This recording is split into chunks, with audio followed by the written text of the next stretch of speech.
पक्षाघात पीड़ित ठाकुर राजा निरंजन को भेटिले जगतसिंहपुर सांसद। दीर्घ वर्ष धरी पक्षाघात पीड़ित एरसमार ठाकुर राजा निरंजन प्रसाद दास को बासभवन में भेटिले जगतसिंहपुर सांसद विभू प्रसाद तराई। विश्वर क्षेत्र एरसमार आराध्य देवता प्रभु ब्रजकिशोर देवों आद्य सेवक भाव परिचित राजा निरंजन प्रसाद दास गत 2023 मसीह पक्षाघात रोग में पीड़ित अच्छा।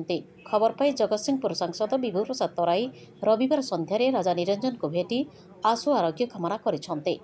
चलित वर्ष रथयात्रा दिन शिलान्यास करा नूतन जगन्नाथ मंदिर खूब शीघ्र निर्माण आरंभ कराई शेष करे राजा निरंजन प्रसाद दास को सांसद श्री तराई प्रतिश्रुति देथिबा जଣାपड़ी।